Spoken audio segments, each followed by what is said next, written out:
नमस्कार, आदाब दोस्तों। मैं हूँ ऋषिकेश और आपका फिर से स्वागत करता हूँ शास्त्रार्थ सर्कल में। आज हम फिर एक इम्पोर्टेंट टॉपिक लेकर आए हैं। इज इंडिया रियली ग्रोइंग और just pretending to be grow.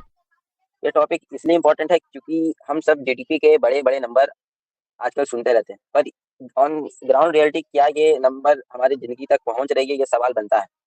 और बढ़ती हुई इकोनॉमी के साथ हमारा ये कंफ्यूजन बढ़ते रहता है कि हम देखते हैं कि ये ग्रोथ सबको इक्वली फील नहीं होती। तो इसी मकसद के साथ ये आपका कंफ्यूजन दूर करें, मैं ऋषिकेश, मेरे दोस्त अनुज नमस्कार सभी को। मैं हूं अनुज और मैं आज इस बात को प्रूव करूंगा कि India is not truly growing, India is only appearing to grow. और प्रेम। नमस्कार, आदाब, सत श्री अकाल, वालेकुम सलाम, जय Shri Ram. Today I will talk that India is literally growing. हम तीनों आज इसी टॉपिक पे डिबेट करेंगे। मैं होस्ट आपका, अब हमारे साथ है प्रेम जो अपना राय रखेंगे, और अनुज जो उनको काउंटर करेंगे। तो चलिए शुरू करते हैं प्रेम के साथ। मैं बस यही कहना चाहूँगा कि इंडिया ग्रो कर रहा है। इनसे ये किस वे में देखना चाहते हैं, ठीक है, कि इंडिया को किस वे में ये ग्रो होना देखना चाहते हैं। तो पहले हम इनसे ये सवाल करते हैं, उसके बाद हम अपना जो लिटरली जो मतलब मेन मुद्दा है उस पे हम लगाएंगे। तो बताइए अनुज, आप किस वे में भारत को ग्रो होना देखना चाहते हैं? आपका पॉइंट ऑफ व्यू क्या है? बेसिकली अगर कोई कंट्री ग्रो कर रहा है तो अभी के पैरामीटर्स के अनुसार 3 पैरामीटर पर ग्रो करना बहुत जरूरी है। एक आपका एजुकेशन, दूसरा आपका मनी और थर्ड है आपका टेक्नोलॉजी। ये आपके मिनिमम पैरामीटर है जिस पे अगर कोई कंट्री ग्रो कर रहा है तो उसकी ग्रोथ बहुत फास्ट होगी। अनुज, मैं आपकी राय थोड़ा और विस्तार में जानना चाहता हूँ। आपने 3 पॉइंट बोले कि 3 सेक्टर में 3 चीज को लेकर हम कोई कंट्री को ग्रो होना चाहिए: एजुकेशन, मनी और टेक्नोलॉजी। एजुकेशन से हम समझ सकते हैं कि हाँ, मतलब क्वालिटी एजुकेशन मिलना चाहिए, सस्ते दामों पे या फ्री में। मनी थोड़ा ये आपको समझाना पड़ेगा, और टेक्नोलॉजी कि हाँ, नॉर्मल फील्ड में टेक्नोलॉजी का यूज ज्यादा बढ़ाना। आप ये मनी वाले सेक्टर को थोड़ा अच्छे से समझा सकते हैं? मनी मेन कारण है, हमारे विदेश में अनएम्प्लॉयमेंट बहुत है। तो अगर इंसान के मनी हो तो वो अपना बिजनेस भी स्टार्ट, और अगर बिजनेस स्टार्ट होगा तो ऑलरेडी जीडीपी बढ़ेगी और इकोनॉमी बूस्ट होगा। और जो भी डेवलप देश है उनकी इकोनॉमी बहुत अच्छी है। का जवाब मिल चुका है अनुज के द्वारा कि उनके सेंस में ये डेवलपमेंट क्या होता है। तो प्रेम, आप अपना राय रखिए। देखिए, I only want to say that कि इन्होंने बताया कि इनको डेवलपिंग भारत का डेवलपमेंट देखना है एजुकेशन, टेक्नोलॉजी और मनी के फील्ड में, ठीक है। तो मैं इनसे यही बोलूंगा कि अब अचानक से तो भारत अभी डेवलपिंग स्टेज में है। अगर अगर हम लोग कोई रॉकेट उड़ाते हैं तो एक ही बार में तो स्पेस में नहीं पहुंच जाता है ना, उसका बहुत सारा लेयर होता है। पहले वो लॉन्च होगा, फिर उसका बहुत सारा पार्ट का सेपरेशन होगा, उसके बाद में जाके फिर वो स्पेस में जाएगा, फिर जो उसका अपना काम है वो करेगा। अब अगर हम ये एक्सपेक्ट करें कि रॉकेट यहाँ से 1 सेकंड में उड़ा, अगला सेकंड में चांद पे पहुंच जाए, दैट्स नॉट क्वाइट पॉसिबल। ये सबको पता है, ठीक है। अब इन्होंने कहा एजुकेशन फ्री अवेलेबल हो, of course I am also ready, but कैसे ये अगर लॉजिकली सोचा जाए कि एजुकेशन हम फ्री कर दें तो ये पॉसिबल है क्या कि अचानक से एजुकेशन फ्री कर दें? नहीं ना, क्योंकि हमारे इंडिया में मोस्टली अभी भी देखें तो लोग का माइंडसेट बना पड़ा है कि सरकारी स्कूल में कुछ नहीं है, गवर्नमेंट स्कूल में कुछ नहीं होने वाला। इसमें पब्लिक की कोई गलती नहीं है, ये गवर्नमेंट का ही गलती है कि उन लोगों ने ऐसा किया। लेकिन अभी तो जितना है वो प्राइवेट सेक्टर ने सारा एजुकेशन सिस्टम संभाल के रखा है। तो अगर हम लोग डायरेक्टली अगर ऐसा सिस्टम लाए तो कोलैप्स कर जाएगा कंट्री पूरा। अब ये ग्रोथ का बात है, तो इंडिया का जो जीडीपी ग्रोथ है वो fastest growing major economy state से भी चल रहा है, ठीक है। और अगर देखिए 1990 में, ये हम आईएमएफ के रिकॉर्ड से बात कर रहे हैं, ठीक है, हम आपको ये दे देंगे रिपोर्ट कि 1990 में 320 बिलियन डॉलर था, ठीक है, इंडिया का जीडीपी। अगर हम लोग 2000 में देखें तो वो 476 था, और 2014 में देखें तो 2.5 ट्रिलियन था, ठीक है, आईएमएफ की रिपोर्ट से। लेकिन अगर वही चीज हम लोग 2025 के में देखें तो वो 4.1 ट्रिलियन चला गया। व्हाट, ये क्या शो करता है? अगर हम ग्रोइंग नेशन नहीं रहते तो क्या अपने से मैंने डाटा ये आईएमएफ का मैं क्या कुछ हूँ, या फिर भारत का कुछ आईएमएफ वाला लगता है तो उसने ऐसा कर दिया, ठीक है। ये छोड़िए, अगर आपको ये लगता है, हम लोग चलते हैं रियल जीडीपी ग्रोथ रेट जो एनुअली परसेंटेज में नापते हैं, वो भी आईएमएफ का है। 2025 में वो प्रोजेक्ट करता है 6.6% रियल ग्रोथ, ठीक है, जो 1919 में 5 से 6% था। मीनिंग क्या है इसका कि जो ग्रोथ है वो रिमेन स्ट्रांग हो रहा है डे और डे बाय डे। तो ये क्या है, एक रॉकेट का फेस ही शो कर रहा है ना कि वो दिन पे दिन आगे बढ़ते जा रहा है। अच्छा, इसको हटा के अगर हम आगे सोचे, जीडीपी पर कैपिटा देखते हैं, ठीक है, तो 2000 ये लेटेस्ट डब्ल्यूबी सीरीज का रिपोर्ट है। तो जो 2024 और 25 है उसमें हम लोग को देखा गया है कि यूएस डॉलर में ये अभी है 11,000 से 12,000, ठीक है। लेकिन पास्ट 1990 में वो 1200 कुछ था, और 2000 में वो 1900 था। ये वर्ल्ड बैंक का ओपन डाटा भी है। ठीक है। और अब मैंने जो आपका कनेक्टिविटी का बात किया, एक ग्रोइंग नेशन को सबसे बड़ा उसका मेन जो है उसको कनेक्टिविटी पे ध्यान देना चाहिए। और अगर हम लोग कनेक्टिविटी पे बात करें तो इंडिया अभी कनेक्टिविटी पे बहुत फोकस करके रखा है, ठीक है। इसका एक एग्जांपल आप लोग, वो हम लोग का जो एक सबसे बेस्ट जो अभी हम लोग का वो ब्रिज बना है, जो मेरे को अच्छा से याद नहीं आ रहा, वो चेनाब रिवर के ऊपर है शायद, वो आप देख सकते हैं, ठीक है। एक मैं और आप लोग को इंफ्रास्ट्रक्चर में उसको बोलते हैं PIB, press info information bureau का रिपोर्ट है कि 2025 में 1,46,195 किलोमीटर, ये मार्च 31 2025 का डाटा है, ये टोटल ये तुम्हारा हाईवे था, ठीक है। और जो टोटल रोड नेटवर्क है वो 6.3 मिलियन किलोमीटर चालू है। अगर हम लोग 2013-14 का बात करें तो यही जो नेशनल हाईवे का रिपोर्ट था वो 91,287 किलोमीटर है, जो आज बढ़ के 1,46,195 किलोमीटर बोलिए या 204 किलोमीटर हुआ पड़ा है, ठीक है। और अगर इनको प्रेम प्रेम अगर प्रेम देखिए प्रेम अब प्रेम हम प्रेम प्रेम प्रेम हम आपका पॉइंट समझ रहे हैं, और मैं चाहता हूँ कि अनुज को उनकी राय देने का मौका दिया जाए। हम समझ गए आप क्या कहना चाहते हैं, लेकिन मैं भी मेरे पास भी आपके लिए बहुत सारे सवाल हैं, पर उससे पहले मैं अनुज का काउंटर जानना चाहूंगा, फिर मैं आपसे सवाल करता हूँ। बिल्कुल बिल्कुल बिल्कुल, हमें क्षमा कीजिएगा, हमने अपनी समय की बाध्यता नहीं समझी। तो प्रेम ने जैसे बोला है कि जीडीपी के बारे में, तो जीडीपी का आपको पता है वो मेन जो है इंडिया का, पॉपुलेशन बहुत ज़्यादा, उस कारण से जीडीपी बढ़ता रहता है। और अगर आप जीडीपी देख रहे हैं तो पर कैपिटा इनकम भी देख, और टेल इंडिया मी पे द जितना रेफरेंस लोन है वो सर, भी देखिए। Tell me the reference Prem, from where मैं यू चाहता आर हूँ कि टेकिंग। आप उनको पहले बोलने दीजिए, फिर मैं उनके सोर्स उनके बारे में सब जानूंगा। मेरा सवाल आप दोनों से होगा, पर एक सेकंड उनका पॉइंट रखने दीजिए, फिर मैं उनसे आपसे बात करता हूँ। तो इंडिया का जो पर अनुज, कैपिटा का इनकम है तो वो 2,34,000 समथिंग है, और पर पर्सन लोन 1,30,000 के आसपास, 27 या 28 के आसपास, ठीक है। तो लोन भी ज़्यादा है। और इंफ्रास्ट्रक्चर का बात किया प्रेम से, तो इंफ्रास्ट्रक्चर में इंडिया ग्रो कर रहा है, बहुत अच्छा ग्रो कर रहा है, लेकिन एजुकेशन में अभी सिलेबस बहुत आउटडेटेड, और गवर्नमेंट स्कूल्स बंद हो रहे हैं, तो एजुकेशन में भी इतना अच्छा नहीं हो पा रहा है। तो मेरे अनुसार एजुकेशन वाला पैरामीटर पे अभी नहीं खड़ा। मेरा सवाल प्रेम से है कि आपने कहा कि इतने सारे ग्रो हो रही है, मैं बिल्कुल मानता हूँ ग्रो हो रहा है, कनेक्टिविटी में इंडिया बहुत आगे बढ़ रहा है। एजुकेशन की जहाँ बात आई कि हाँ, प्राइवेट इंस्टीट्यूशन है, सरकारी इंस्टीट्यूशन मतलब से हिस्ट्री रहा है ना बढ़ने का, मतलब बढ़ा नहीं है, तो अचानक से सब कुछ गवर्नमेंट पे लादा नहीं जा सकता। पर अगर हम दिल्ली का एग्जांपल लें, अरविंद केजरीवाल की सरकार का, उन्होंने दिल्ली के गवर्नमेंट स्कूल को बहुत अच्छा मैनेज किया, मतलब एक तरह से बोल सकते हैं करप्शन को बीच से हटाया था, जिसका रिजल्ट ये हुआ कि वहाँ के गवर्नमेंट स्कूल का जो हैसियत है वो एक प्राइवेट स्कूल जैसा हो गया, और बहुत सारे बच्चे थे जो प्राइवेट स्कूल से छोड़कर गवर्नमेंट स्कूल में गए। हाँ, मैं आपसे जरूर कहूंगा कि हाँ, मतलब तुरंत नहीं किया जा सकता, पर सरकार बहुत सारे इनिशिएटिव्स ले सकती है। अगर वो करप्शन को बीच से खाली कर दे तो प्राइवेट इंस्टीट्यूशन बनाना गवर्नमेंट स्कूल्स को बहुत प्राइवेट इंस्टीट्यूशन जैसा बनाना गवर्नमेंट स्कूल को बहुत ज़्यादा हार्ड बात या बहुत ज़्यादा कठिन कार्य नहीं है। दूसरा पॉइंट ये, आपने कहा कि इंफ्रास्ट्रक्चर है, कनेक्टिविटी है, मैं मानता हूँ सब है, पर जीडीपी पर कैपिटा अगर हम देखें, जीडीपी बढ़ रही है 6.6 से 8% पर एनम के हिसाब से, पर जीडीपी पर कैपिटा इंडिया का बांग्लादेश से भी कम है। चाइना से तो हम कंपेयर कर ही नहीं सकते, 10 गुना कम है, पर बांग्लादेश से भी कम है। और दूसरी बात है कि कनेक्टिविटी पर वहाँ पे जो हमारा रोड इंफ्रास्ट्रक्चर बन रहा है, पहले तो आम आदमी को उसकी सुविधा बहुत कम है, क्योंकि रोड की हालत सही नहीं है। हाईवेज है, हाईवेज अच्छे से बने हैं, पर रोड की हालत सही नहीं है। जो रोड सिटी के अंदर होते हैं उनकी मैं बात कर रहा हूँ, जो रोड गाँव में जाते हैं वहाँ तो रोड ही नहीं है, वो बात अलग है। दूसरा, तो आप बताइए आपका क्या काउंटर है? आपने तो कहा एजुकेशन है, पर आप कुछ एग्जांपल देना चाहते हैं या कुछ बोलना चाहते हैं और इसके ऊपर आपको कुछ और बोलना नहीं है? देखिए, फिर मैं मैं बोलिए फिर। मैं आपको ये बताना चाहता हूँ कि आपने जो यहाँ बांग्लादेश का एग्जांपल लिया, पहले तो मेरे को बांग्लादेश नाम सुन के ऐसे आ रहा है, ठीक है, कि बांग्लादेश का जीडीपी इंडिया से गलत है, मतलब ज्यादा है, तो ये सरासर गलत बात है, ठीक है। कि इंडिया, ये जो आईएमएफ का लेटेस्ट रिकॉर्ड है नहीं नहीं, 24-25 जीडीपी का, जीडीपी पर कैपिटा ज़्यादा, जीडीपी पर कैपिटा, हाँ हाँ हाँ जीडीपी यार पर कैपिटा हाँ, दोनों में डिफरेंस है। जीडीपी पर कैपिटा का ही बात कर रहे हैं हम, कि जो जीडीपी पर कैपिटा है नॉमिनल यूएसडी पे, वो इंडिया का 24-25 में, आईएमएफ का ही डाटा मैं बता रहा हूँ कि 24-25 में डॉलर 2700 से 3,000 है, वही बांग्लादेश का डॉलर 2,400 से 2,600 है। इंडिया का बांग्लादेश से हाई है। और रहा बात बांग्लादेश से, तो हमको खुद को कंपेयर करना ही नहीं चाहिए, क्योंकि बांग्लादेश का आप लोग हालत देख ही रहे हैं क्या हुआ पड़ा है। तो ये तो यहाँ पे तो कोई तुक ही नहीं बनता। और रहा बात, आपने यहाँ पे बीच में केजरीवाल जी को पॉइंट किया, तो फर्स्ट ऑफ ऑल यहाँ तो इंडिया का ग्रोथ का बात कर रहे हैं, केजरीवाल जी ने बहुत बढ़िया काम किया, यहाँ उनका बात होना चाहिए। लेकिन ये आप देखिए कि जो हमारा जो देश है वो डेमोक्रेटिक कंट्री है, ठीक है।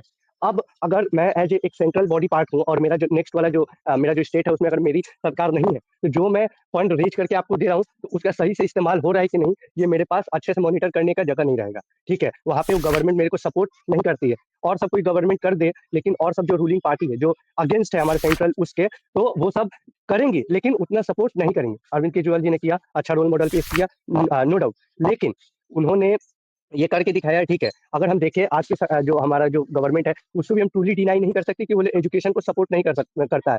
अगर हम लोग देखें बहुत सारा जो पहले लोग पढ़ाई छोड़ देते थे ना कि पैसे के कारण पढ़ाई छोड़ देते थे, लेकिन आज वो नहीं होता है क्योंकि बहुत सारा इनिशिएटिव सरकार द्वारा लॉन्च किया गया है हमारे स्टडी को बूस्ट करने का। जैसे एग्जाम्पल आप वेस्ट बंगाल में देख सकते हैं, West Bengal student credit card, Bihar में देख सकते हैं बिहार स्टूडेंट क्रेडिट कार्ड, तो ऐसा बहुत सारे एग्जाम्पल है। तो हम लोग ट्रूली ये नहीं बोल सकते कि सरकार ने कुछ नहीं किया है।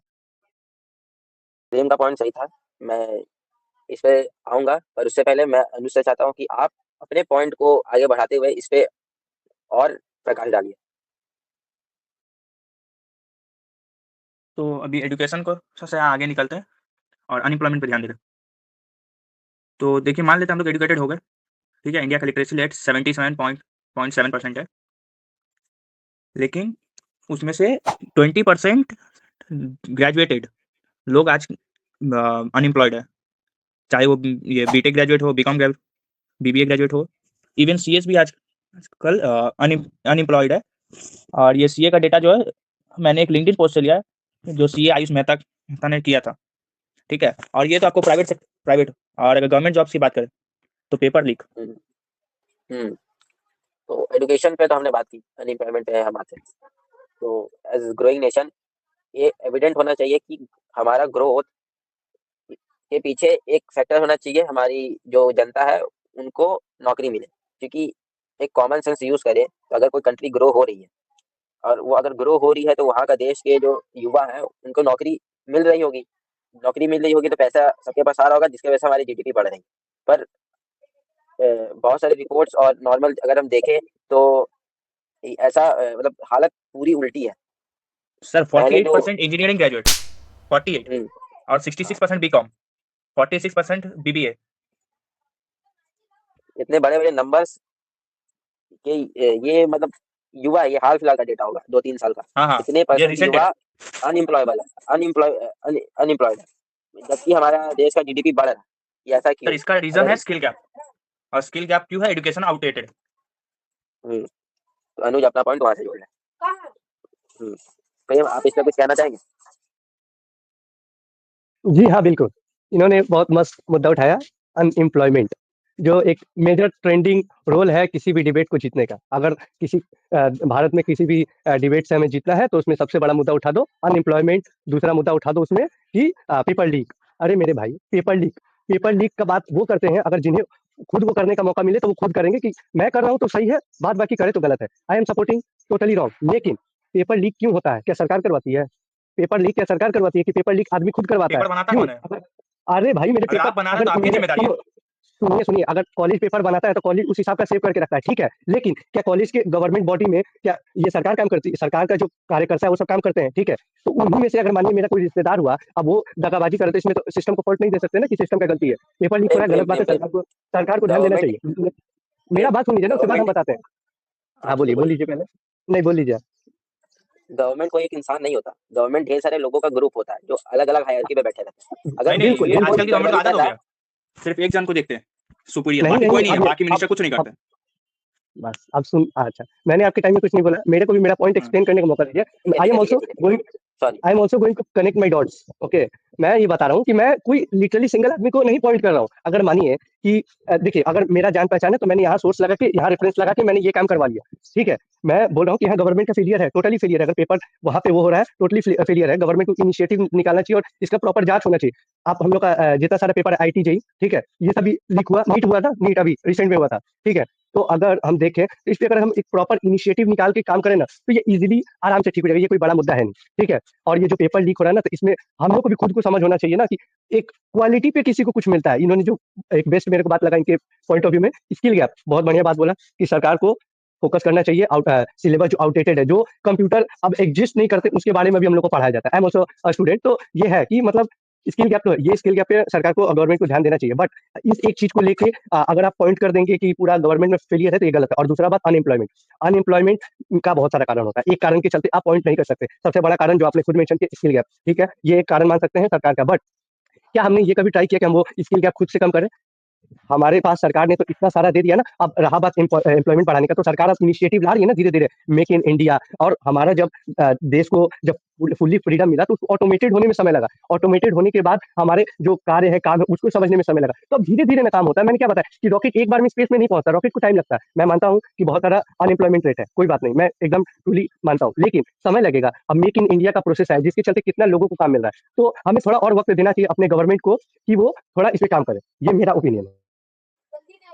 प्रेम, आपने बिल्कुल सही मुद्दा उठाया, पर अब मेरा सवाल, अभी मैं थोड़ा बायस चल रहा था अनुज की तरफ, पर अब मैं अनुज से सवाल पूछूंगा कि गवर्नमेंट हमें सब कुछ नहीं करके देगी। गवर्नमेंट देश चलाती है, हमारी मतलब गवर्नमेंट हमारा माँ बाप नहीं है जो हमें सब कुछ करके देगा। मतलब उन्होंने इनिशिएटिव चालू किया है, अच्छी बात है। पर जहाँ बात आती है अपना टॉपिक से हट के, जहाँ बात आती है अनएम्प्लॉयमेंट की, अनएम्प्लॉयबिलिटी बहुत बड़ा मेजर फैक्टर है, जिसकी वजह से आज का इंडियन यूथ को जॉब नहीं मिला। जॉब है, ऐसा नहीं कि जॉब नहीं है, हमें कम है लेकिन है। लेकिन जो है उसके ऊपर भी जो हमारे देश का युवा है, वो उतना सक्षम ही नहीं है कि वो जॉब के हकदार हो। उसके पास उतना है। और आप इसने आपने इस टॉपिक में कहा कि एजुकेशन ही नहीं है इस तरह की। पर जहाँ तक कि आजकल डेटा चीप है, इंटरनेट चीप है, सुविधाएं इतनी सारी हैं, अगर कोई इंडिविजुअली खुद से मेहनत करे तो वो कर सकता है, ऐसा नहीं कि नहीं कर सकता। हाँ, मेजर फैक्टर होंगे बहुत सारे, पर इतना बड़ा उसके लिए मतलब कोई मुसीबत नहीं होगा अपने स्किल को पूरा करने के लिए। ऋषि ऋषि ऋषि, आपने एक मस्त मेरे को एक टॉपिक दिया कि डिजिटल कनेक्टिविटी, जो स्किल गैप का सबसे मेन, अगर स्किल गैप को हम लोग को मेंटेन करना है, ये यूज कर सकते हैं हम लोग। अगर हम लोग डिजिटल कनेक्टिविटी का ये क्या बोलते हैं, पीआईबी का एक रिपोर्ट है कि 2025 में क्वार्टरली अगर हम लोग टेलीकॉम का देखें, तो 1.2 से 1.18 बिलियन राइज हुआ है वायरलेस कनेक्टिविटी का। वहीं इंटरनेट का देखें तो 1 बिलियन। अगर यही चीज अगर हम लोग इंटरनेट सब्सक्राइबर 2014 में देखें, तो वो 250 मिलियन था, जो हम लोग का मिड 2020 में आके 1 बिलियन हुआ। क्यों? क्योंकि हमारा जो डेटा है, ये चीप हुआ, ठीक है। तो ये हम लोग, ये क्या है, एक ग्रोइंग नेशन का एक साइन ही तो है। आपने बहुत वैलिड पॉइंट उठाया। तो अनुज, आप इस पर कुछ कहना चाहेंगे?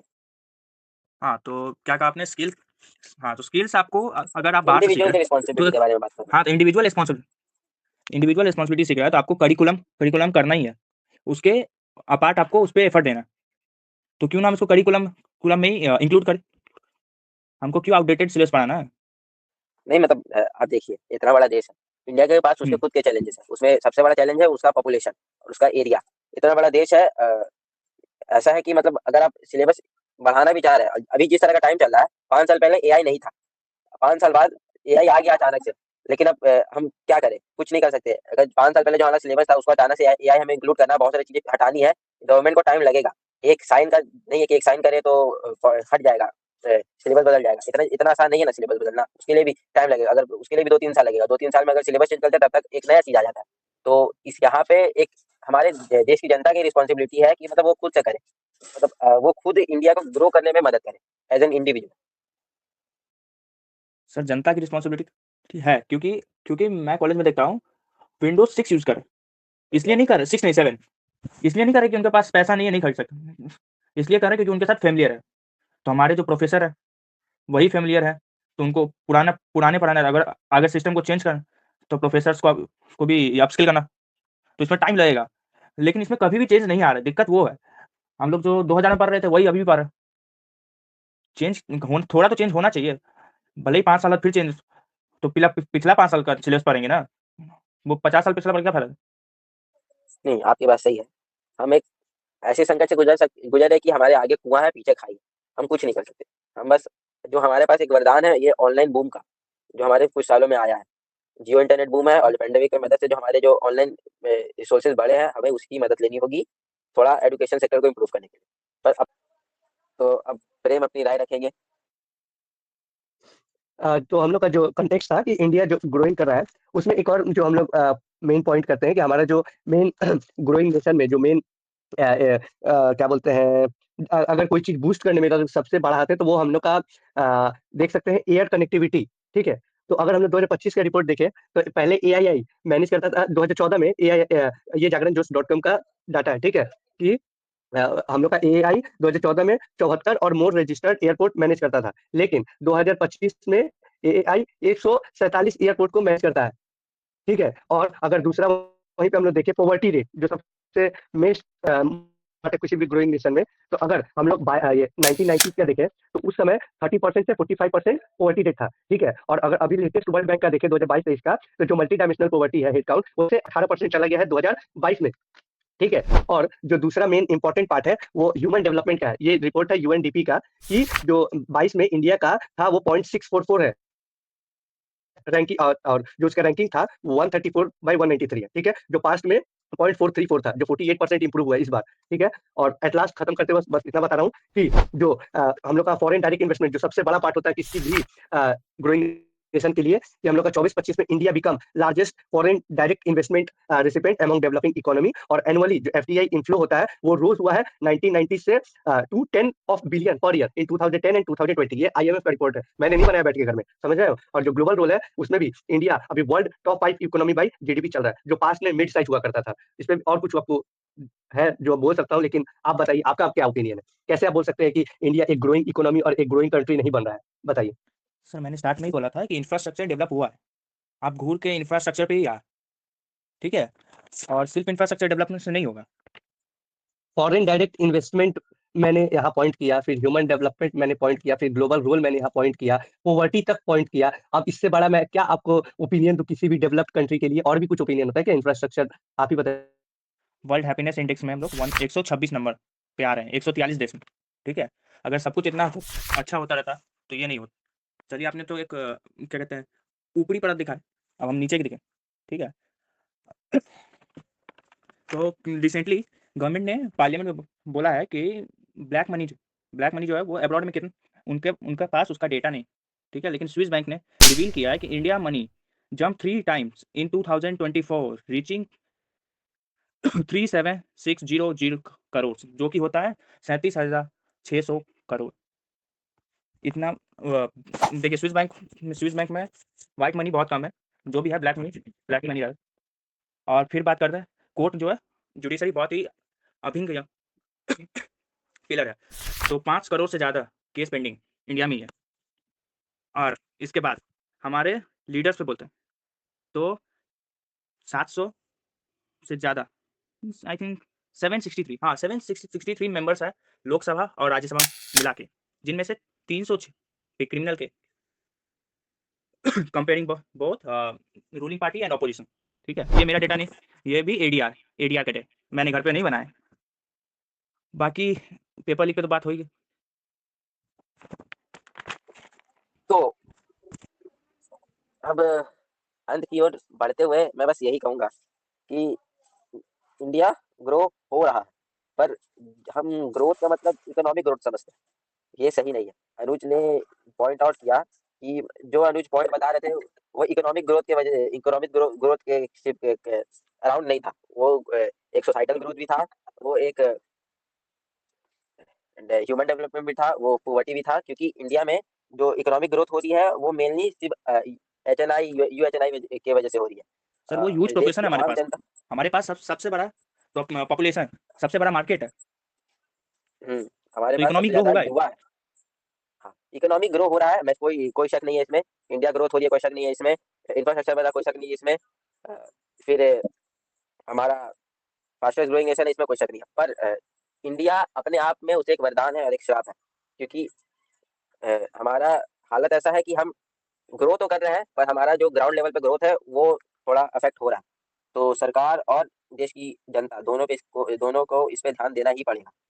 और ये इस तब नहीं होगा कि सिर्फ रिपोर्ट देख रहे हैं, रिपोर्ट बताने से ऐसा कुछ नहीं होगा, ये आपको काम करना ही पड़ेगा, सरकार से सवाल पूछने ही पड़ेंगे। सुनिए ना सर, हाँ ये हाँ इन्होंने जो नहीं, मैं बस एक लास्ट पॉइंट इन्होंने जो ये इन्होंने बड़ा शशि थरूर जैसा इंग्लिश में इन्होंने डाटा दिया ना वर्ल्ड हैप्पीनेस रिपोर्ट का, तो अगर हम लोग का इंडिया कितना, सर आपने कितना बताया था, कितना रैंक करता है? 126। 126, जो आपका रिपोर्ट गलत है, वो 118 है, ठीक है। और अगर आप ये वर्ल्ड हैप्पीनेस रिपोर्ट देखते हैं तो डाटा फ्रॉम 2025 है, वो हैप्पियर लाइफ इंस्टीट्यूट का डाटा है, ठीक है। यूएसए उसमें रैंक करता है, पता है कितना आपको? 24th position, 24। रसिया रैंक करता है 66 और चाइना रैंक करता है 68। तो आप देख रहे हैं, ये सब तो पहले से डेवलप्ड कंट्री, इन लोग का ये हालत है। तो जो हम लोग का अभी अरे सर ये वन डेवलप कर वन रहा एट है, बोला ना, 118 अरे इन 143।